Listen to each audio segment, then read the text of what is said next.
इस पॉडकास्ट की जो हमारी मेहमान है वो है डॉक्टर आंचल पंत। डॉक्टर आंचल एक स्किन एक्सपर्ट है या यूं कहे कि एक स्किन एजुकेटर है जो सोशल मीडिया पर भी स्किन संबंधित बीमारियों के बारे में आपको एजुकेट करती है। यह पॉडकास्ट एक रियल पॉडकास्ट नहीं है, यह एक इंस्टा लाइव टॉक शो का हिस्सा है। इस पॉडकास्ट में कई तमाम मुद्दों पर बात की है, जैसे कि स्किन पिंपल्स के क्यों होता है, लड़कियों को पिंपल्स होने के पीछे के रीजंस क्या होते हैं, दाद कैसे होते हैं, और भी बहुत सारे टॉपिक पर हमने बात की है। तो आइए स्वागत करते हैं डॉक्टर आंचल पंत जी का इन हेल्दी पॉडकास्ट।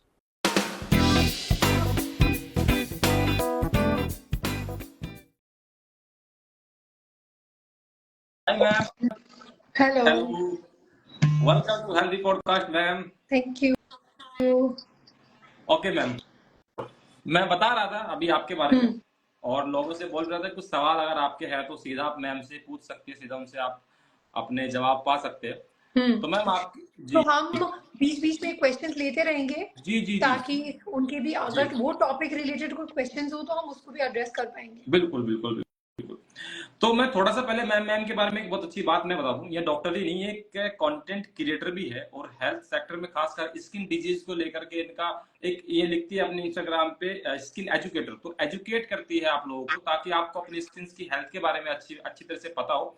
क्योंकि आजकल क्या हो रहा है कि कोई भी बता रहा है स्किन को ग्लो करने के लिए ये करो वो करो, बहुत सारी चीजें आ जाती है जिससे कि बहुत सारे साइड इफेक्ट भी हो जाते हैं। तो उन पे भी हम लोग आज बात करेंगे। तो thank you ma'am, thank you so much हमारे साथ आने के लिए। मैम मैं यहीं से शुरू करना चाहता हूँ कि आप एक स्किन एजुकेटर है, एक डर्माटोलॉजिस्ट है। तो स्किन में मतलब हमें बहुत कम बीमारियों को पता है। पिंपल्स हमको एक पता है, या दाद खाद खुजली हो गई हमको ये पता है, बाकी हमको नहीं पता है कुछ ऐसी मतलब बीमारियां हो जाती जिनको हमके बारे में ज्ञान नहीं होता, अवेयर नहीं होते। तो थोड़ा सा मैं इस पे आपका मतलब ये ब्रीफ चाहूंगा कि स्किन में कौन कौन सी बीमारियां हो सकती है, कैसी कैसी बीमारियां आ सकती ये आपको बताने के लिए मुझे 3 साल देना पड़ेगा क्योंकि स्किन में बहुत सारी बीमारियां होती है और हम इसकी पढ़ाई हम 3 साल तक करते हैं क्योंकि there is so much to know. है। लेकिन अगर आप पूछेंगे सबसे ज्यादा कॉमनली क्या मैं देखती हूँ हम्म, मेरे प्रैक्टिस में, तो हाँ डेफिनेटली पिंपल्स या एक्ने एक एकदम कॉमन कंडीशन रहता है, या कोई भी डार्क स्पॉट हो गई, हम्म, अर्टिकेरिया हो गया जो एलर्जी होती है जिसको बोलते हैं चकते, जो व्हील्स जैसे लाल लाल दाने होते हैं बॉडी में, यूजुअली 1 आवर में सेटल हो जाते हैं फिर आते हैं, ऐसे एलर्जीज हो सकती है। फिर सोरायसिस, लाइकेन प्लेनस, एक्जिमा काफी कॉमन रहता है। एक्जिमा हम उन कंडीशंस को बोलते हैं जहाँ पे स्किन प्रॉपर मात्रा में तेल नहीं बना पाती, तो वहाँ पे थोड़े से खुजली होना, स्केलिंग होना स्किन में, और मेनली इचिंग और स्केलिंग होता है इसका मेन जी डिफरेंशिएटिंग फैक्टर और सिम्टम्स। और फिर ड्राई स्किन होना, तो ये सब रहता है यूजुअली। और इसके अलावा हेयर में जाए तो हेयर फॉल बहुत ज़्यादा देखने को मिलता है। तो स्किन में तो हजारों हजारों कंडीशंस है, और काफ़ी सारे रेयर कंडीशंस भी होते हैं, जेनेटिक कंडीशंस भी होते हैं, ऑटोइम्यून डिजीजेस भी होते हैं। जी और स्किन का सबसे अच्छी बात ये है कि काफी सारे ऐसे सिस्टेमिक चीजें होते हैं जो स्किन में ज्यादा देखने को मिलता है, like that skin is the first sign for that condition. जैसे कि हो गया मेटाबॉलिक सिंड्रोम, जी इंसुलिन रेजिस्टेंस, ये पहले स्किन में हम कुछ साइंस ढूंढते हैं फिर then we can investigate further. तो ऐसे भी कुछ होता है, तो स्किन तो बहुत वास्ट है, बहुत चीजें हो सकती है। ओके। हाँ मैम, आपके पास बहुत सारे पेशेंट्स आते होंगे स्किन को लेकर के, तो आपको क्या लगता है आज की जो दिनचर्या है, जो भी हमारा आज का जो लाइफ स्टाइल है उसको लेकर के मैक्सिमम क्या डिजीज सामने आ रही है स्किन को लेकर के, या कौन कौन से पेशेंट सबसे ज्यादा आपके पास आ रहे हैं? हाँ देखिए, एक्ने तो है ही, मुहासे के तो सबसे ज्यादा हमारी पेशेंट्स मुहासे के, मेलाज्मा के और हेयर फॉल के ही होते हैं। जी लेकिन मुझे लगता है लाइफस्टाइल रिलेटेड कंडीशन जैसे कि इनएक्टिविटी, बहुत सारे लोग इंसुलिन रेजिस्टेंस, एक एंथोसिन नाइट्रिकेंस लेके आते हैं आजकल, एकदम यंग जी बच्चों के भी ये प्रॉब्लम्स रहते हैं क्योंकि आजकल एक्टिविटी बच्चों भी करते ही नहीं है, सब लोग अपने मोबाइल फोन में या लैप टैबलेट्स में खेलते हैं, और अगर बच्चों को इनवाइट करो तो भी वो दोनों साथ में बैठ के टैबलेट्स में खेलते हैं। तो because of lack of physical activity there's definitely like obesity is on the rise, उसके साथ साथ darkening of the neck, darkening of the under arms जो यंग बच्चों में देखे जा रहे हैं वो भी है। और पीसीओएस भी ज्यादा देखने को मिलता है आजकल, तो उसके साथ साथ एक्ने होना, ज्यादा जी फेस में बाल दिखना लड़कियों के, और हेयर की थिनिंग होना, ये सब भी it's on the rise. Okay. मैं ना अभी सोशल मीडिया पे कुछ एक बहुत अच्छा मुझे वीडियो मिला, जो कि जो एक्ट्रेस है हमारी, एक आइस बात जिसे बोलते हैं, एक थेरेपी, मतलब आइस के बाउल बाउल में आइस लेकर के उसमें अपने मुंह हाँ हाँ, को और डुबा पानी के डाल के। रखना। ये इसके बारे में थोड़ा सा बताइए, क्या ये सच में काम करता है? ये क्या है? ये करना चाहिए? क्या इसके बेनिफिट्स हो सकते हैं? हाँ, तो ये बहुत पॉपुलर हो गया है क्योंकि कुछ सेलिब्रिटीज ने वीडियोस बनाना शुरू कर दिया है कि उनके जी मेकअप से पहले वो ये आइस बकेट में अपना हेड डंक करते हैं। तो जी हाँ, तो देखिए इसको आइस फेशियल्स भी बोलते हैं। तो इसमें क्या होता है, मेनली एक बोल में आइस लेके उसमें पानी डाल के जी फिर फेस को डंक करते हैं फॉर जी अबाउट 10 to 20 seconds। जी तो क्या ये काम करता है, डिपेंड करता है आप क्या इससे करे करना चाह रहे हो। तो बहुत सारे लोग जब सुबह उठते हैं ना, तो उनको लगता है कि उनकी फेस एकदम पफी दिख रही है, हम्म, आईलिड्स थोड़े से पफी लगते हैं, फेस थोड़ा पफी लगता है। तो उन पे डेफिनेटली ये थोड़ा सा इंप्रूव कर देता है पफिनेस को कम करने के लिए। और जिन लोगों में ओपन पोर्स प्रोमिनेंट है, उन पे भी ये करने के बाद ओपन पोर्स थोड़े कम दिखने लगते हैं। ये तो ओपन ओपन पोर्स को थोड़ा समझाइए, ये क्या होता है तो मतलब? ओपन पोर्स मतलब स्किन में छोटे छोटे जो छेद जैसे दिखते हैं, अगर जी। एकदम नजदीकी से देखो तो स्किन में छोटे छोटे छेद होते हैं जो हाँ। नॉर्मल होता है स्किन की एनाटॉमी का। हम्म, तो स्किन में भले ही ना दिखे लेकिन बाल होते हैं बहुत छोटे छोटे। तो जहां से ओके बाल निकलता है वो एरिया को हम ओपन पोर बोलते हैं, जिसमें बाल नहीं दिखता लेकिन पोर दिखता है कि वहां पे एक छेद जैसा है छोटा सा। तो ओके ये अगर ज्यादा प्रोमिनेंट हो जाता है तो लोग उनको ओपन पोर्स बोलते हैं। तो थोड़े से ओके ओपन पोर्स जैसे कि जैसे कि नोज में हो गया या चीक्स में हो गया वो नॉर्मल माना जाता है। लेकिन किन किन में थोड़ा ज्यादा प्रोमिनेंट दिखता है, जिनमें बहुत ऑयली स्किन है या जी एक उम्र के बाद कोलेजन ब्रेक डाउन होने की वजह से भी ये ओपन पोर्स थोड़े ज्यादा प्रोमिनेंट लगने लगते हैं। जी तो जी जी। जिनका ऑयली स्किन की वजह से ये ओपन पोर्स ज्यादा दिखता है, उनमें ये आइस फेशियल करके क्यों वो थोड़ा सा श्रिंकेज हो जाती है पोर्स की, तो वो थोड़े बेटर दिखने लगता है। लेकिन क्या आपको ये रोज करनी चाहिए? बिल्कुल भी नहीं। ओके और क्या सबको इससे फायदा मिलेगा? नहीं। जिनकी सेंसिटिव स्किन टाइप है उनको ये बिल्कुल भी नहीं करना चाहिए। जिनको रोजेशिया नाम की बीमारी है, या जिनको जिनकी बेसिकली एलर्जी प्रोन स्किन है, कोल्ड वाटर से भी एलर्जी होती है किन लोगों को, उनको तो ये बिल्कुल भी नहीं करनी चाहिए। हम्म, हमारी फेस में ना छोटे छोटे नसें होते हैं, तो ऐसे जब आप जी सडनली टेम्परेचर चेंज करा रहे हो और डंक कर रहे हो, तो वैसे टाइम पे वो वेसल्स ब्रेक होके छोटे रेड स्पॉट्स भी छोड़ सकते हैं।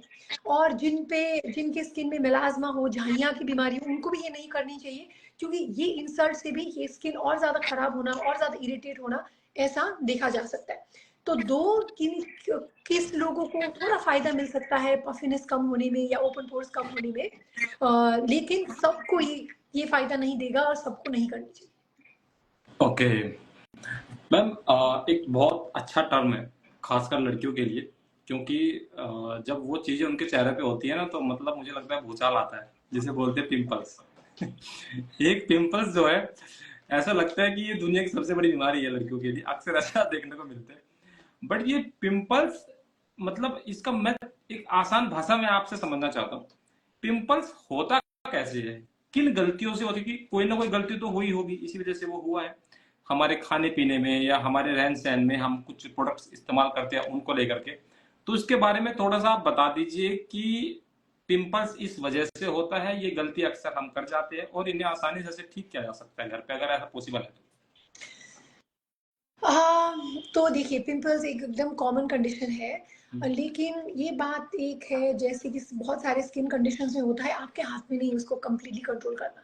तो ऐसा नहीं कि आप कुछ गलत कर रहे हो उसकी वजह से पिंपल्स हो रहे हैं। एक तो हार्मोनल चेंजेस की वजह से होती है, और जेनेटिक्स का भी बहुत बड़ा रोल होता है एक्ने में। जी अगर जी आपके दोनों पेरेंट्स में एक्ने हुए तो आपका 50% से भी ज्यादा चांस होता है आप में एक्ने होने में। और अगर एक पेरेंट में स्कारिंग है तो उससे आपके भी एक्ने का स्कार छोड़ने का चांसेस बहुत हाई हो जाता हम्म, है। तो मेनली तो ये जेनेटिक और हार्मोनल चेंजेस की वजह से होता है। हाँ, क्या हम इसको बेटर कर सकते हैं with lifestyle changes? Yes. Obesity में डेफिनेटली ज्यादा पाया जाता है, जो ज्यादा डेयरी प्रोडक्ट्स खाते हैं, मिल्क ज्यादा पीते हैं, उनमें भी ये ज्यादा देखा जाता है। जो ज्यादा शुगर कंज्यूम करते हैं उनमें भी एक्ने ज्यादा देखा जाता है। तो स्टडीज ने बहुत सारे फैक्टर्स को देखने की कोशिश किया है कि क्या हम डाइट में क्या क्या चेंजेस कर सकते हैं जिससे कि एक्ने कम हो जाए। तो काफी कॉन्फ्लिक्टिंग रिपोर्ट है। किसी में जाता है कि हाँ किसी चीज करने से अच्छा होता है, किसी में देखा जाता है कि उससे खास कुछ फर्क नहीं पड़ा। जी तो लेकिन दो चीज है ऐसी, जैसे कि डेयरी प्रोडक्ट्स को आप अवॉइड करना और जी शुगर को अवॉइड करने से डेफिनेटली स्किन में अच्छा इम्पैक्ट आता है, पॉजिटिव इम्पैक्ट आता है, और उससे आपके एक्ने कंट्रोल हो सकते हैं। उसके अलावा लड़कियों में ज्यादा मेकअप का यूज और उसको प्रॉपरली क्लीन नहीं करना, आजकल इतने सारे ट्रेंड्स हैं, जी सबको सब कुछ ट्राई करना है, सबको सब कुछ यूज करना है, उसकी ओवर यूज की वजह से भी कभी कभी एक्ने और ज्यादा हो जाते हैं। बालों को क्लीन नहीं रखना, वी ऑफन ओवरलुक, स्पेशली जो स्टूडेंट्स हैं वो हफ्ते में एक बार ही बाल वॉश करते हैं क्योंकि उनके पास टाइम नहीं होता, सिर्फ संडे संडे को वॉश करते हैं। नो, दैट्स नॉट राइट, क्योंकि जो स्कैल्प का ऑयल है वो भी ट्रिकल कर सकता है on the size of the face, तो फोरहेड में एक्ने दिखना, साइज ऑफ द फेस में एक्ने दिखना, ऐसा भी होता है। तो बालों को क्लीन रखना, ऑल दिस इज इंपॉर्टेंट। आपके पिलो केस को चेंज करना हर 2-2 3 दिन में, फेस टॉवल अलग रखना, बॉडी की टॉवल अपने फेस पे यूज नहीं करना। जी जब भी आप स्किन में कोई भी मॉइस्चराइजर्स या कुछ भी क्रीम लगाओ, हाथ प्रॉपर्ली धो के करना। ये सब एक चीजें हैं जो आप अपनी डेली हैबिट में इनकलकेट कर सकते हो, जिससे कि आपके एक्ने थोड़े से कम हो जाए। लेकिन क्या आप सब कुछ ये सब करोगे तो आपके कभी एक्ने नहीं होंगे? नहीं। एक्ने तो अगर जेनेटिक प्रिडिस्पोजिशन भी होती है और जी हार्मोनल चेंजेस के कारण भी हो सकते हैं, लेकिन जी if you do all this, वो और खराब होने से बच सकता है। ओके। एक सवाल आया है, मैं एक सवाल ले लेता हूँ बीच में। ये है, और शर्मिदा सिंघल ने पूछा है, मैम रिंकल्स और ओपन पोर्स के लिए क्या यूज करें? ड्राई स्किन लिखा है आगे, आई थिंक ड्राई स्किन है, तो उसके ये सवाल है उनका। हम्म। तो ड्राई स्किन में तो ओपन पोर्स थोड़ा ट्रिकी होता है, क्योंकि हम ओपन पोर्स में ना यूजुअली रेटिनॉल या सैलिसिलिक एसिड ऐसी चीजें देते हैं जिससे कि ऑयलीनेस कम हो जाए और ओपन पोर्स थोड़े से श्रिंक हो जाए। अगर आपकी ड्राई स्किन है तो आप यूज कर सकते हो नाइसिनामाइड सीरम दिन में 2 बार, और रेटिनॉल जो ऑयली बेस में हो या क्रीम फॉर्म में जो रेटिनॉल अवेलेबल है वो यूज कर सकते हो हफ्ते में 1 या 2 बार, और उसके साथ साथ मॉइस्चराइजर लगाओगे तो भी इसमें इंप्रूवमेंट रहेगी। और धूप से बचना भी जरूरी रहता है, जितना सन एक्सपोजर होता है उतना ही कोलेजन ब्रेकडाउन होती है स्किन में, और फिर उसके बाद ओपन पोर्स और ज्यादा दिखने लगते हैं, झुर्रियां भी और ज्यादा दिखने लगती है। तो इसीलिए सनस्क्रीन लगाना भी जरूरी है, और आप रेटिनॉल बेस्ड क्रीम्स यूज कर सकते हो जिससे कि ये बेटर हो सकती है। ओके। एक सौम्या ने मैम सवाल पूछा है। सौम्या ने बोला है कि मैम मेरी बॉडी बहुत डार्क हो गई है डिलीवरी के बाद, मैं क्या करूं? मतलब डिलीवरी के बाद में जो है स्किन क्यों काली अक्सर हो जाती है, मैंने भी देखा है, मेरे भी कुछ वो नॉन में है कि डिलीवरी के बाद में वो डार्क होने लगती है थोड़ी थोड़ी। क्या है इसके पीछे का रीजन मैम? ये एक्चुअली प्रेगनेंसी के टाइम पे ही थोड़े से डार्क डार्क दिखते हैं लोगों के, यूजुअली अम्बिलिकस नेवल के नीचे दिखने लगते हैं, या अंडर आर्म ज्यादा डार्क हो जाते हैं, कुछ जी लाइंस जैसे दिखते हैं हाथों में और पैरों में।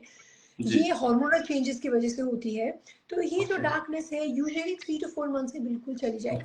तो मैं तो बोलूंगी इस पे आप ज्यादा सोचे ही ना, जो डार्क बॉडी में जो डार्कनेस है वो तो ओवर टाइम बिल्कुल चली जाएगी, बस आपको मॉइस्चराइज करके अपनी स्किन को रखना है और कुछ भी नहीं करना।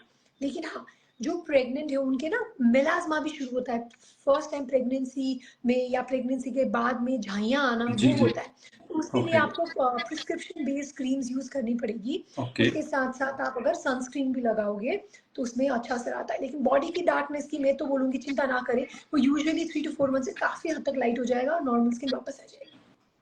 ओके।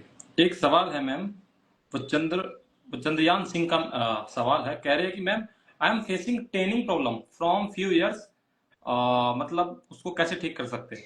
कई सालों से टैनिंग की प्रॉब्लम है। तो टैनिंग को समझने के लिए ये समझना जरूरी है कि टैनिंग क्यों होता है। टैनिंग हमारी स्किन का ना एक प्रोटेक्टिव मैकेनिज्म जैसा है कि अपनी जी स्किन को बचाने के लिए ये और ज्यादा मेलेनिन बना रही है। तो स्किन जब ज्यादा पिगमेंट बनाती है तो वो थोड़ा सा प्रोटेक्शन मिल जाता है स्किन को ताकि बर्न ना हो। ओके तो ये टैनिंग होती ही सन एक्सपोजर से है। ओके तो आपको ये समझना बहुत जरूरी है कि जब तक सन एक्सपोजर कंटिन्यू होगी तब तक टैनिंग नहीं जाएगी। तो ऐसा ओके कोई भी क्रीम नहीं होता, कोई डी टैन क्रीम पैक नहीं होते जो आपने एक बार लगाया और वो टैनिंग बिल्कुल चली गई जी और आप आराम से धूप में घूम रहे हो, बाइक चला रहे हो बिना आपको कवर किए, हेलमेट पहने, और जी फिर भी वो टैन चली गई नहीं। जब तक धूप रहेगी तब तक टैन रहेगी। तो धूप से बचना, सनस्क्रीन यूज करना, एकदम कड़ी धूप जो हम बोलते हैं 11 o'clock to 3 o'clock जो आफ्टरनून की धूप होती है उसको थोड़ा अवॉइड करना, फुल ओके स्लीव पतले कॉटन की फुल स्लीव पहनना वो बहुत जरूरी है। उसके साथ साथ आप एक दिन छोड़ के एक दिन glycolic acid based creams use कर सकते हो जो 2 to 6% के बीच में हो। तो ये क्या करता है, हल्के से आपकी स्किन के ऊपर की परत को निकालता है। तो जो नया स्किन है, fresher looking lighter colour skin है, उसको एक्सपोज करता है। फिर इसके साथ साथ अगर आप मॉइस्चराइजर और सनस्क्रीन रेगुलर बेसिस में यूज करोगे तो जी। टैनिंग उतनी खराब नहीं होगी। लेकिन ओके। टैनिंग को खत्म करने के लिए आपको धूप से बचना बहुत जरूरी है। ओके। धूप से मुझे एक सवाल मतलब याद आया है। ये मिथ है क्या है मुझे पता नहीं है, बट इसमें ही मेरा एक सवाल स्किन कैंसर को लेकर के है। गांव में अक्सर बोलते हैं कि ज्यादा देर तक अगर आप धूप में रहोगे ना तो आपकी स्किन जल जाएगी, हो सकता है आपको कैंसर हो जाए, अल्ट्रावायलेट जो होती है आपको स्किन कैंसर कर देती है। तो थोड़ा सा इसके बारे में बताइए, क्या ये मिथ है, कैसे होता है, और स्किन बिल्कुल कैंसर को सही लेकर। बात है। जी जी जी। हाँ, बिल्कुल सही बात है और आपने एकदम सही पॉइंट बोला कि गाँव में ऐसे बोलते हैं लोग, क्योंकि हाँ, शहर में जो हमारा सन एक्सपोज़र है वो उतना ज़्यादा है नहीं। जी और एक अच्छी बात है ब्राउन स्किन होने का कि हमारे स्किन में स्किन कैंसर के चांसेस बहुत कम हो जाते हैं।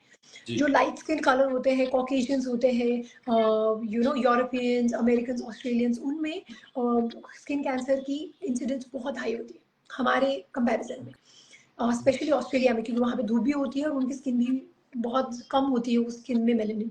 जी लेकिन जी। हमारे जो एशियन स्किन टाइप है, इंडियन स्किन टाइप है, उस पे स्किन कैंसर के चांसेस बहुत कम है। लेकिन जैसे आपने बोला गांव घर में ऐसे बोलते हैं, हाँ, क्योंकि वहाँ पे फार्मिंग जहाँ पे ज्यादा होती है, जी जहाँ वो सालों तक बहुत ज्यादा कड़ी धूप में रहते हैं, उनमें कैंसर दिखने के चांसेस हाई होते हैं। और ये यूजुअली बेसल सेल कार्सिनोमा नाम की एक कैंसर होती है, वो ज्यादा देखने को मिलता है फेस के एरिया में, नाक के आसपास, आईलिड्स के आसपास, जी कान के आसपास, ऐसी जगह पे देखने को मिलता है।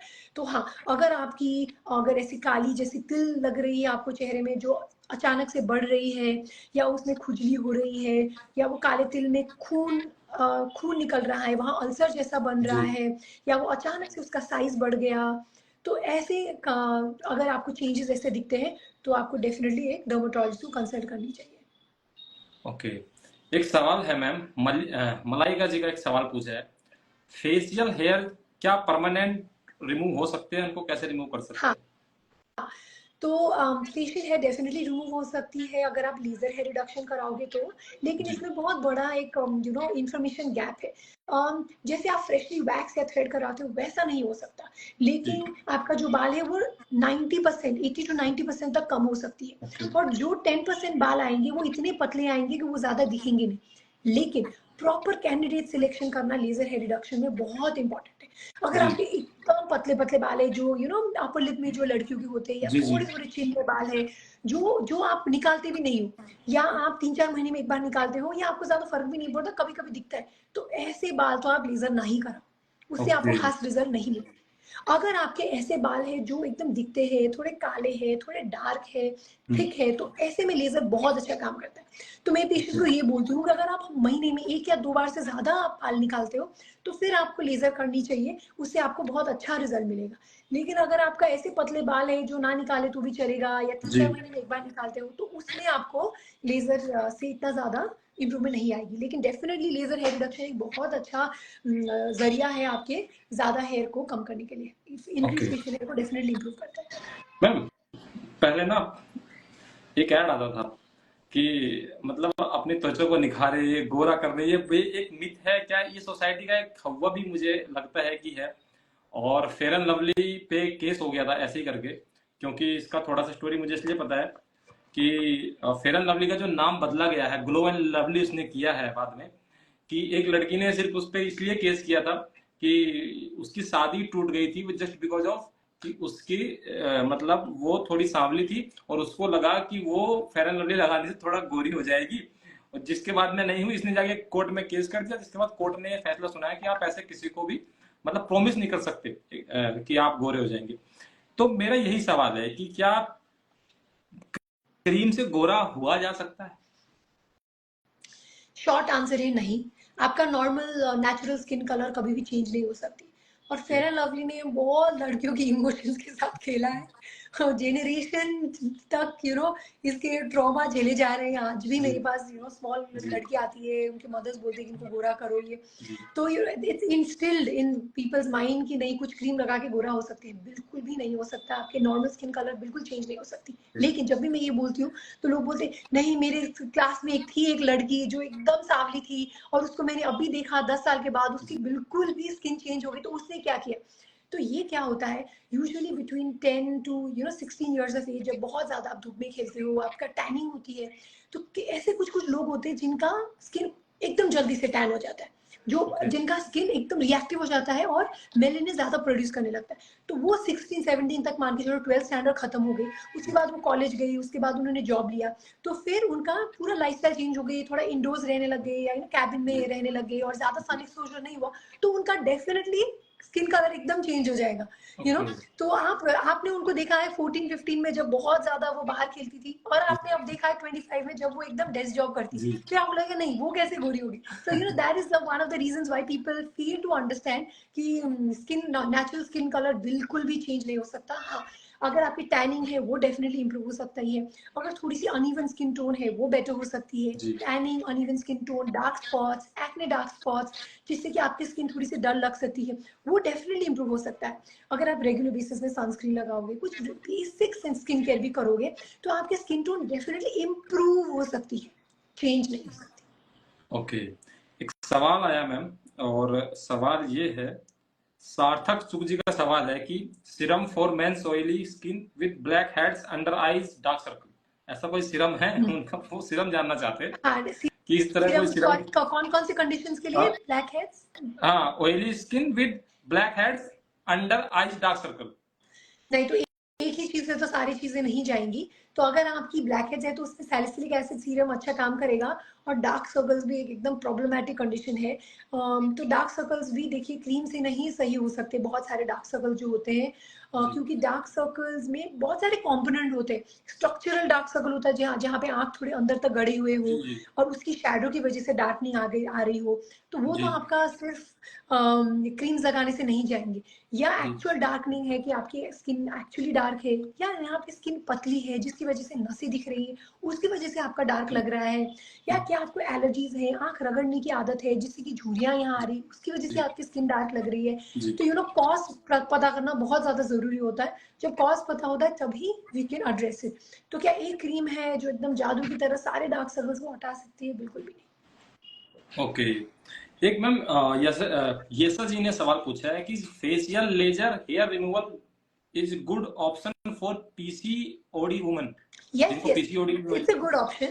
बिल्कुल it's a good option. Just the only thing is that जिनका PCOS है उनको थोड़े ज्यादा सेशंस लग सकते हैं। यूजुअली हम 6 to 8 बोलते हैं, लेकिन 8 to 10 सेशंस भी लग सकते हैं। उसके साथ साथ वो कुछ हार्मोनल ट्रीटमेंट में भी रह सकते हैं, under supervision of a gynaecologist and dermatologist. वो कुछ ऐसे टैबलेट्स लिए जिनसे कि उनके हार्मोन्स भी थोड़ा सा बैलेंस में रहे। उसके साथ साथ अगर वो लेजर कराएंगे तो डेफिनेटली रिजल्ट दिखेगा। ओके मैम, एक सोनिका ने सवाल पूछा है, बेबी को सनस्क्रीन लगा सकते हैं, यूज कर सकते हैं बेबी के ऊपर? बिल्कुल लगानी चाहिए, बिल्कुल लगा सकते हैं, लेकिन प्लेन जिंक ऑक्साइड सनस्क्रीन लगाओगे आप, उसको बोलते हैं प्लेन फिजिकल सनस्क्रीन, वो आप यूज कर सकते हो बेबी से। ओके मैम, क्या होता है ना, एक टर्म है खुजली, जिससे कि इसको बोलना खुजली हो गई, ठीक है, तो अक्सर ये एक बीमारी के तौर पे मतलब आती है। हमें भी कोई ये बचपन में हुई, हमने भी इसको ट्रीट कराया।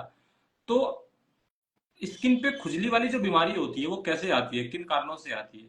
तो खुजली ना बुखार की तरह। ओके। हाँ, तो एक सिम्टम वो है, मतलब बुखार की कारण क्या क्या हो सकते हैं, 100 करोड़ कारण है बुखार के। तो ऐसे ही खुजली भी बस एक सिम्टम है, उसमें खुजली के कारण बहुत सारे होते हैं। पहले तो खुजली के बाद आपकी स्किन में कुछ रैश है कि नहीं, कौन सी एरिया में खुजली हो रही है, कब ज्यादा खुजली हो रही है, कौन कौन सी एरिया बॉडी पार्ट्स में ज्यादा हो रही है, कुछ डायरोनल वेरिएशन है कि नहीं, सीजनल वेरिएशन है कि नहीं, बहुत कुछ हमें डिटेल में हिस्ट्री देखने को पड़ता है तब कि मैं बता पाऊँ कि आपकी खुजली क्यों हुई है और क्या है कारण।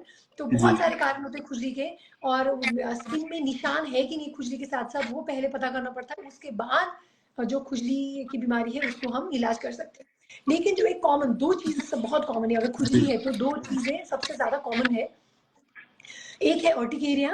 अर्टिकेरिया मतलब कि वही जो मैंने व्हील्स जैसे होते हैं स्किन में चकते चकते लाल, जो मस्किटो बाइट जैसा दिखता है, वो उसके कारण भी बहुत ज्यादा लोग आते हैं उसको कम करने के लिए। उसमें हम पता करते हैं कि कुछ एलर्जन एक्सपोजर तो नहीं है, और कितना फ्रीक्वेंटली होता है वो खुजली, उसके हिसाब से हम ट्रीट करते हैं।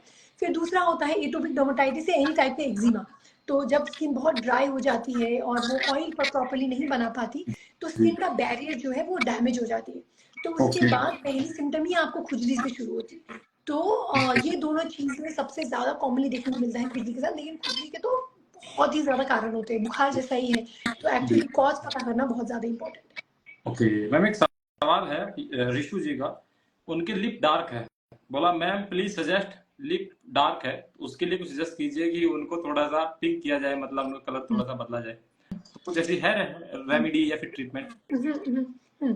तो सुनिए, तो अगर आपके लिप्स कभी भी पिंक नहीं थे और हमेशा से डार्क है तो वो पिंक नहीं हो सकते।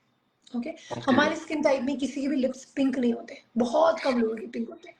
और अगर जेनेटिकली आपके स्किन के आपके लिप्स हमेशा से डार्क ही है तो वो नहीं चेंज हो सकती, लेकिन over time either due to smoking और due to liquid matte lipsticks जी या ज्यादा गर्म चाय पीने की वजह से किसी सिर्फ ऊपर के लिप डार्क लगते हैं, जी वो होना, और ये सब चीजों की वजह से अगर डार्क हुई है ओवर टाइम तो हम उसको डेफिनेटली कम कर सकते हैं, पिंक नहीं कर सकते। तो ओके इसमें आप लिप बाम्स यूज कीजिए जिसमें यूवी फिल्टर्स हो, सनस्क्रीन वाले लिप बाम यूज कीजिए। जी ऐसे में लिप बाम्स आते हैं जिसमें लिक्विड एक्सट्रैक्ट, नाइसिनामाइड ऐसे होते हैं जो डार्क स्पॉट्स को थोड़े से कम करते हैं।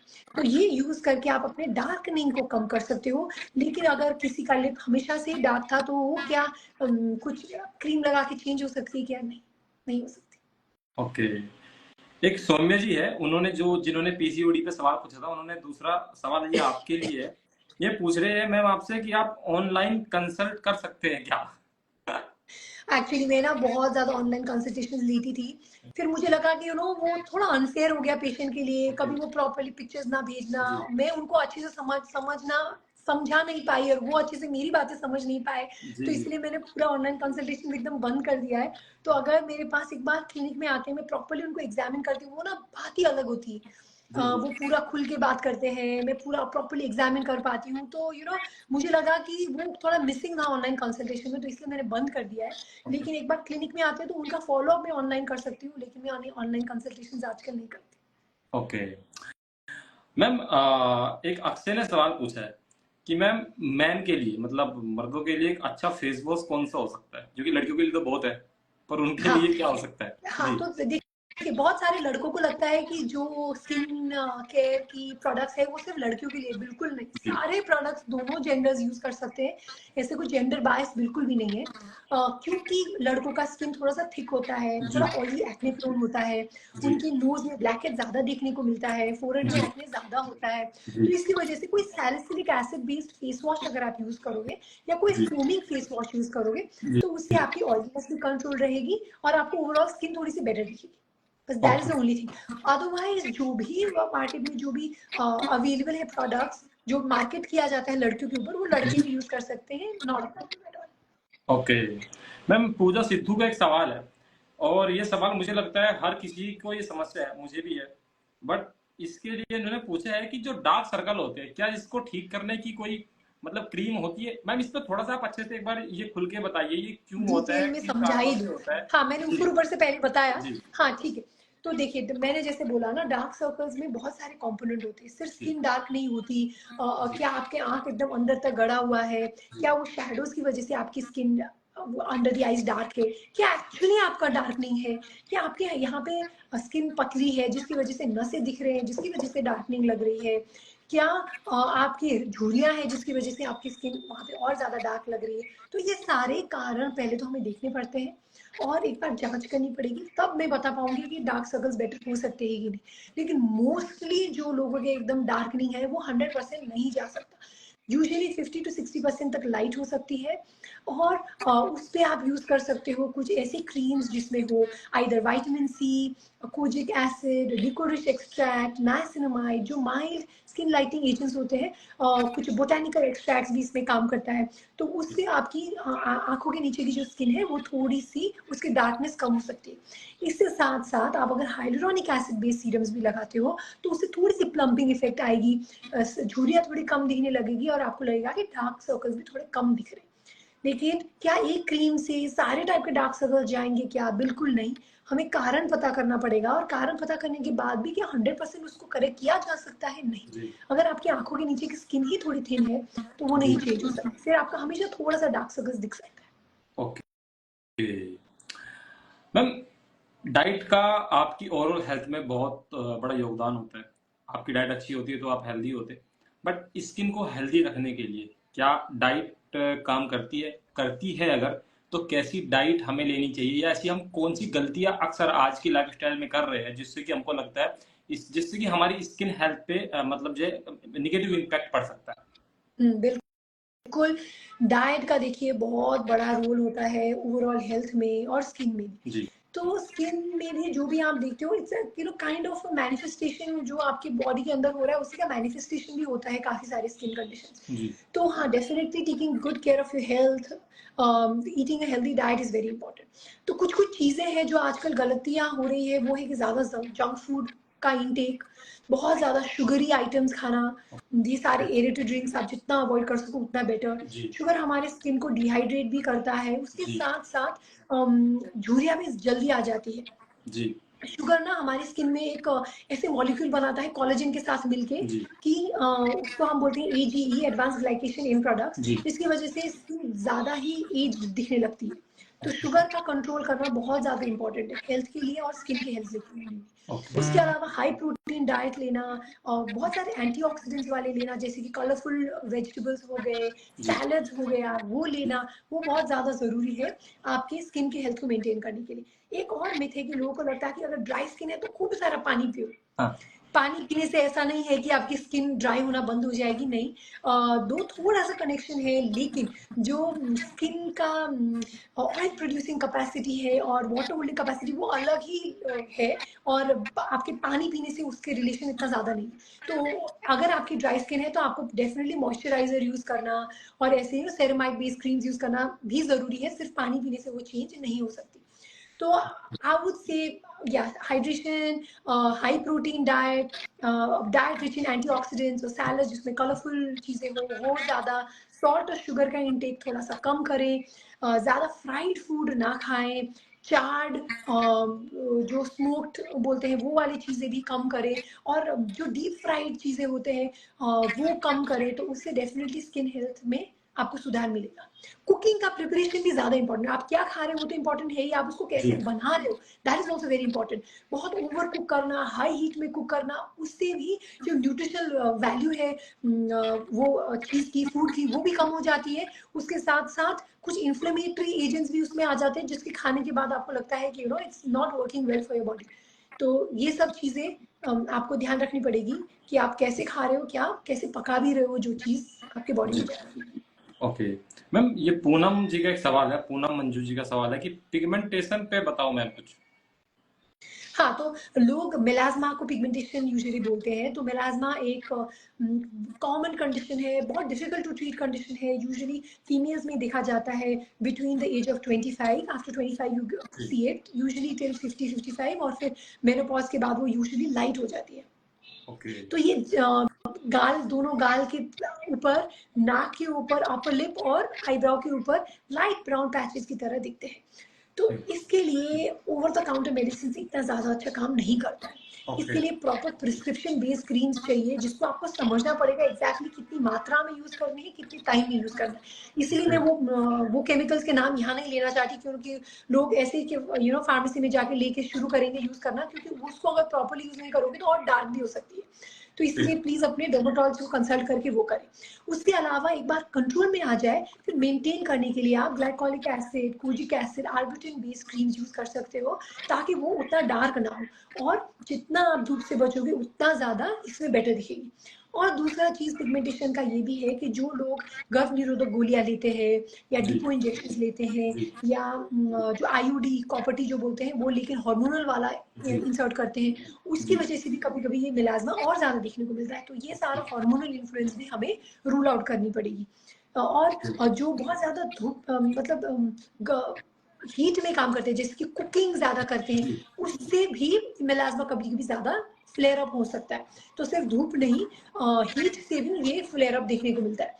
तो ये सब चीजें अगर आप अवॉइड करोगे और प्रॉपरली इसको ट्रीट करोगे तो डेफिनेटली हम इसको कंट्रोल करके रख सकते हैं। क्योर करना मुश्किल। ओके मैम, एक भावना जी ने पूछा है कि जो लेजर हेयर रिमूवल होता है, क्या उसके कुछ साइड इफेक्ट हो सकते हैं? तो देखिए, आजकल के जो लेजर्स हैं वो बहुत सेफ है, इसके साइड इफेक्ट्स ना के बराबर ही हैं। जी। पहले जो मान के चलिए 10 साल पहले जो लेजर्स आते थे, 10 भी नहीं 15 साल पहले जो लेजर्स होते थे वो यूजुअली कॉकेशियन स्किन टाइप में ही टेस्ट होके आते थे, फेयर स्किन टाइप में टेस्ट होके या कोरियन स्किन टाइप में टेस्ट होके फिर यहाँ आता था। तो उसकी वजह से कभी कभी बर्न होना, डार्क स्पॉट होना वैसा देखा जाता था।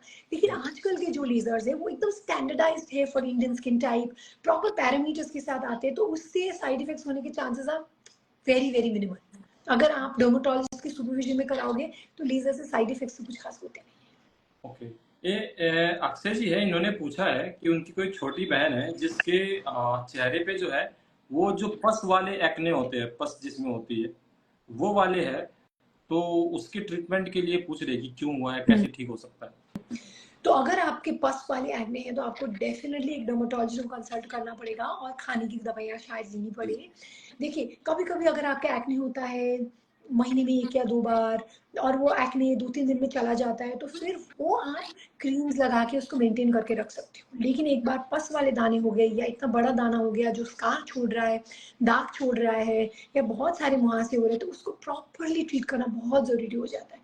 क्योंकि हम देखिए, आप मुहासे को कुछ भी नहीं करोगे तो भी वो जाने वाला है, लेकिन जो स्कार रहता है ना कभी भी नहीं जाता। आप कुछ भी ट्रीटमेंट कर लो, स्कार 100% कभी नहीं जाता। हम इसको इम्प्रूव कर सकते हैं, 50-60-70% तक इम्प्रूव कर सकते हैं, लेकिन नॉर्मल स्किन कभी नहीं हो सकती। तो अगर इसे पस वाले एक्ने हो रहे हैं तो उससे स्कार होने के चांसेस भी रहते हैं। तो प्लीज इसको घर में घरेलू नुस्खे करके इसको सही करने की कोशिश ना करें और एक बार जी। प्रॉपर प्रोफेशनल को कंसल्ट करके इसका इलाज करें। ओके मैम, कुछ ना मिथ्स है, मतलब एक मिथ्स तो आपने भी बातें करते करते जो है वो क्लियर कर दी, जो पानी वाली है कि ज्यादा पानी पीने से लगता है कि वो होता है। बट मैम कुछ मिथ्स है जो कि मैं इंटरनेट पे भी ढूंढ रहा था और लोगों के बीच में भी ये है कि जो महंगी महंगी क्रीम्स होती है, बहुत बड़े बड़े ब्रांड्स होते हैं, तो क्या इससे वाकई में जो है आपकी स्किन यंग रह सकती है? नहीं, तो देखिए, जब भी एक प्रोडक्ट को आप देखते हो ना तो उसके प्राइस में बहुत चीज़ें होती है। एक तो रिसर्च कितना गया है उसके पीछे, दूसरा होता है कितना मार्केटिंग का बजट है वो ब्रांड का, और कौन-कौन को उन्होंने एज़ एम्बेसडर लिया है। तो there is a lot of cost that goes into it. सारा आपके सिर्फ प्रोडक्ट की क्वालिटी में ही डिपेंड नहीं करती।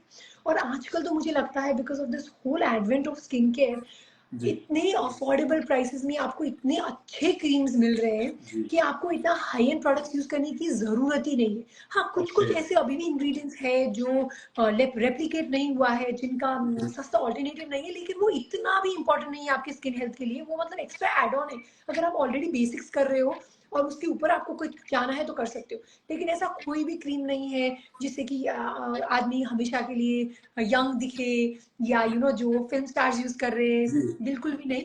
वो लोग बहुत सारे प्रोसीजर्स कराते हैं, बहुत कुछ कराते हैं, उसकी वजह से उनकी स्किन ऐसी दिखती है। सिर्फ क्रीम्स लगाने से कोई भी फॉरएवर यंग नहीं हो सकता है। और ओके। महंगी क्रीम की तो बिल्कुल भी जरूरत नहीं है। एक विटामिन सी के जो कैप्सूल्स आते हैं, अक्सर लोग खरीदते हैं, तो क्या इससे दाग धब्बे छूट जाते हैं स्किन पे अप्लाई बिल्कुल भी करते हैं? नहीं। विटामिन ई की बात कर रहे हो ना आप? जी। हाँ, विटामिन ई। बिल्कुल भी नहीं। ये भी बहुत बड़ा मिथ है। लोगों को लगता है कि विटामिन ई कैप्सूल लो, उसको तोड़ो और उसको लगाओ। नहीं, जी। देखिए, जब भी हम क्रीम कुछ लगाते हैं ना, उसका प्रॉपर फॉर्मुलेशन होना पड़ता है। वो क्रीम को एब्जॉर्ब करने के लिए उसको चाहिए सॉल्युबल सॉल्युबल होना है, वो उसमें सॉल्वेंट्स चाहिए, जी। इमल्सिफायर्स चाहिए, तब जाके वो स्किन को पेनिट्रेट करता है। कुछ भी आप कैप्सूल तोड़ के वो ऑयल स्किन में लगा लिया, वो थोड़ी ना चेंज दिखाएगा, बिल्कुल भी नहीं। वो एक्चुअली आपकी स्किन को इरिटेट कर सकता है। तो आप अगर आपको विटामिन ई कैप्सूल यूज करना है तो उसको प्लीज इंजेस्ट कीजिए, खाइए, उसको स्किन में, हेयर में ना लगाएं। ओके, एक ब्लैक सॉल्वेट ट्रीटमेंट होता है स्किन कैंसर को लेकर के, ये सेफ है इसमें, मतलब ये क्या होता है, थोड़ा सा बताइए इसके बारे में। बिल्कुल भी इसको यूज नहीं करना चाहिए। ये जिंक क्लोराइड का एक मॉलिक्यूल होता है, जिंक क्लोराइड। वो एकदम कॉस्टिक होता है, स्किन को जला ही देता है। ठीक है, जी। तो लोग लोग इसको वॉट के ऊपर, मस्से के ऊपर, स्किन टैग्स के ऊपर, तिल के ऊपर लगाते हैं, तो उसको हटाने के लिए। बिल्कुल भी नहीं करनी चाहिए। इससे एकदम खराब सा स्कार छूट जाता है स्किन में और स्किन को क्योंकि बर्न कर देता है। और अगर आप कैंसर सस्ते कर रहे हो तो बिल्कुल भी नहीं करनी चाहिए, क्योंकि उससे क्या होगी, आपकी ऊपर की जो पैथोलॉजी मतलब ऊपर की जो मॉर्फोलॉजी, कैंसर कैसे दिखती है ऊपर से, वही आप उसको चेंज कर जी। रहे हो। तो डॉक्टर ओके। भी नहीं बता पाएगा कि वो एक्चुअली क्या है प्रॉब्लम, तो ओके। इसीलिए ऐसे ऐसी चीजें, केमिकल्स तो आपको स्किन में बिल्कुल भी यूज नहीं करना चाहिए। अगर आप एक्चुअली सस्पेक्ट कर रहे हो कि कुछ, जैसे मैंने बोला, अगर आपकी तिल सडनली बढ़ रही है, कलर चेंज हो रही है, उसमें खुजली हो रहा है, अल्सरेशन हो रही है, सडनली उसमें पेन हो रहा है, तो फिर आप डेफिनेटली एक बार जांच कराएं। लेकिन ऐसी चीजें अपनी स्किन में बिल्कुल भी यूज ना करें, स्पेशली ऐसे एसिड्स, बेसिस, जी। बेकिंग सोडा हो गया, चूना हो गया, वो अपनी स्किन में लगा के जलाने की कोशिश बिल्कुल ना करें। इससे कोई फायदा नहीं होता, सिर्फ नुकसान ही नुकसान है। थोड़ा मैम ब्यूटिशियन के सेक्टर में थोड़ा सा बातें करते हैं। कुछ एक ब्लीचिंग होती है जो अक्सर ब्लीचिंग करते हैं, ब्लीच कर देना चेहरे को, ये क्या होता है? मतलब ये कि क्या ये सही है, अच्छा है, ये कराना चाहिए कि नहीं? क्योंकि तो उससे देखिए, पता क्या अगर होता आपके है। जी। बहुत पतले बाल हैं जी। और वो किसी किसी एंगल में ही दिखते हैं, जैसे कि धूप में आप जाओ तो ही थोड़े थोड़े दिखते हैं और एकदम नजदीक से दिखते हैं, तो फिर आप उसमें ब्लीचिंग कर सकते हो। लेकिन ब्लीच कराने का तरीका एकदम सही होना चाहिए। जी। पहले आप अपनी स्किन को अच्छे से मॉइस्चराइज करोगे, फिर वो ब्लीच सिर्फ 5 to 10 मिनट्स के लिए रखोगे, फिर वॉश करने के बाद तुरंत अपनी स्किन को प्रॉपर्ली मॉइस्चराइज करोगे। ये जी। पूरा एक रूटीन आपको अच्छे से फॉलो करना पड़ेगा, जी। तभी जाके आपको इसमें प्रॉपर रिजल्ट दिखेगी। वरना क्या होता है ब्लीच का प्रॉब्लम, कि अगर जी। आप ड्राई स्किन में इसको लगाओगे या इरिटेटेड स्किन में लगाओगे, या अगर आपके वहां से उसके ऊपर ब्लीच लगाओगे, तो वो स्किन को और ज्यादा इरिटेट कर देती है, तो उसके बाद काले धब्बे छोड़ने के चांसेस बढ़ जाते हैं। वरना अगर आप सारे प्रिकॉशंस लेके ब्लीच करोगे तो not a problem, it can be done. लेकिन अगर आपके एकदम थिक बाल है, जो थोड़ा दूर से भी आपके अगर बाल दिखते हैं, तो फिर ब्लीच करने से खास कुछ फायदा नहीं होता, क्योंकि वो गोल्डन हो जाते हैं, वो और ज्यादा प्रोमिनेंट हो जाते हैं। ओके। ओके, और ब्लीच को हमेशा 5 to 8 मिनट्स के लिए रखना, उससे ज्यादा नहीं रखना। उससे और ज्यादा गोल्डन होगी तो ज्यादा दिखेगी, और फिर और स्किन इरिटेट होने के भी चांसेस हो जाते ओके। फेशियल कराना चाहिए? जो फेशियल अक्सर हम लोग कराते हैं, कि कितना कराना हैं। चाहिए हाँ, एक दिन? देखिए, अगर आपकी ऑयली एक्ने प्रोन स्किन है तो आप पार्लर में फेशियल्स ना कराएं, क्योंकि वो यूजुअली कुछ क्रीम्स लगा के मसाज करते हैं, उससे आपकी एक्ने होने के चांसेस और ज्यादा बढ़ जाते हैं। लेकिन अब अगर आपकी ड्राई स्किन है या आप चाहते हो कि थोड़ी सी ग्लो आए, तो आप कर सकते हो फेशियल्स, नॉट अ प्रॉब्लम। लेकिन आपको पता होना चाहिए कि फेशियल से क्या एक्सपेक्ट किया जा सकता है। फेशियल्स करने से क्या आपके दाग धब्बे चले जाएंगे? बिल्कुल भी नहीं। क्या आपकी स्किन टाइट लगने लगेगी? बिल्कुल भी नहीं। क्या आपके अगर झुले हुए स्किन है, सैगिंग है, वो चली जाएगी? बिल्कुल भी नहीं। क्या आप यंग दिखने लगोगे? बिल्कुल भी नहीं। लेकिन डेफिनेटली थोड़ा सा रिलैक्सेशन मिलता है, जब भी आप गुड फील करते हो तो आपकी स्किन भी अच्छी दिखने लगती है। तो as a method of relaxation अगर आप इसको लो, तो then it's beneficial, you can do it, not a problem. Okay ma'am, hair removal जो क्रीम आती है जिससे आप हेयर रिमूव करते हैं, वो स्किन के लिए ठीक है क्या?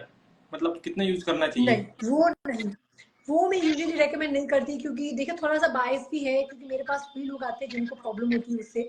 तो वो क्योंकि थोड़ा सा स्ट्रॉन्ग केमिकल होता है, उससे स्किन इरिटेट होना, और यू यूजुअली लोग अंडर आर्म्स एरिया में, बिकिनी एरिया में यूज करते हैं, तो वहां पे डार्कनिंग होना, इरिटेशन होना, वो होता है। तो मैं तो सजेस्ट करूंगी, ऐसे एक्सेस बाल अगर आपके हैं तो आप ट्रिमिंग या शेयरिंग करें। That is better than using laser hair removal creams. बहुत सारे लोग नहीं टॉलरेट कर पाते लेजर हेयर रिमूवल क्रीम्स, तो मैं तो सजेस्ट नहीं करूंगी कि आप वो यूज करें। ओके। वैक्सिंग जो कराते हैं मैम, वैक्सिंग स्किन के लिए ठीक है? वैक्सिंग, हाँ, बॉडी में वैक्सिंग कराइए, नॉट अ प्रॉब्लम। अगर आपके इनग्रोन हेयर है तो फिर आप वैक्सिंग ना कराएं, क्योंकि उससे इनग्रोन हेयर और खराब हो सकते हैं। और फेस में आप प्लीज वैक्सिंग ना कराएं। फेस में आप वैक्सिंग कराओगे, उससे डार्क स्पॉट्स होने के चांसेस, एक्ने होने के चांसेस और बढ़ जाएंगे। तो फेस के अलावा आप बाकी बॉडी में अगर आप टॉलरेट कर सकते हो तो कराओ, नॉट अ प्रॉब्लम। ओके। ये किसी ने सवाल पूछा है, हिना जी ने, प्लीज लेजर ट्रीटमेंट का प्राइस और कितनी बार करना चाहिए, कुछ बताएं, कितनी बार कराना चाहिए?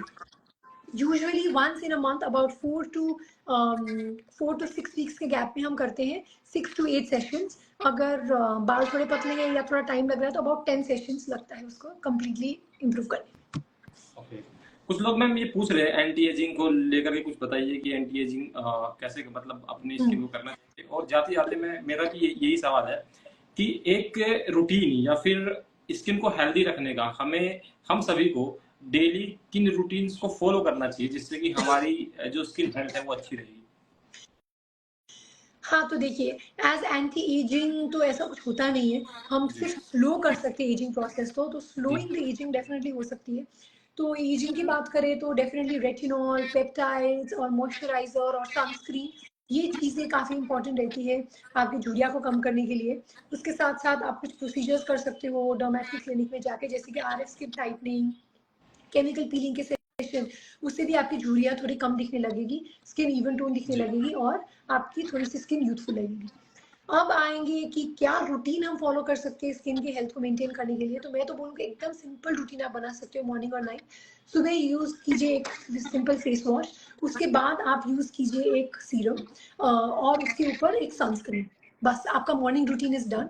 रात को लिए आप यूज़ कर सकते हो एक क्लेंज़र। रात का क्लेंज़र यूज़ करना बहुत ज़रूरी है, ये बिल्कुल भी स्किप नहीं होनी चाहिए। भले ही अगर आपकी ड्राई स्किन है तो सुबह आप सिर्फ पानी से धोएँ, लेकिन रात को आपको एक क्लेंज़र यूज़ करना बहुत ज़्यादा ज़रूरी है। तो उसके बाद आप यूज़ कर सकते हो एक रेटिनॉल बेस्ड क्रीम या एक मॉइस्चराइज़र। बस आप इतना भी एक रूटीन फ़ॉलो करोगे दैट्स इनफ। मॉर्निंग में हो गई क्लेंज़र, सीरम, मॉइस्चराइज़र, सनस्क्रीन, रात को हो गई क्लेंज़र और एक मॉइस्चराइज़र विथ रेटिनॉल, बस। Okay ma'am. बहुत सारे लोगों ने ना, मैं धीरे धीरे साथ साथ में ही जो है वो कमेंट भी पढ़ रहा था, एक सवाल बहुत लोग पूछ रहे थे कि मैम आपका क्लिनिक कहाँ पे, लोग आपके क्लिनिक के बारे मेरा में पूछ क्लिनिक रहे सूरत में है, पार्ले पॉइंट एरिया है सूरत में, वहाँ है, थे। गुजरात।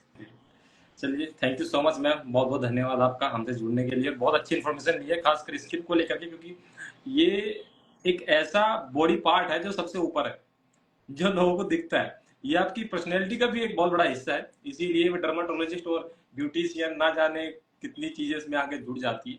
तो thank you so much ma'am, बहुत अच्छा लगा आपसे बात करके।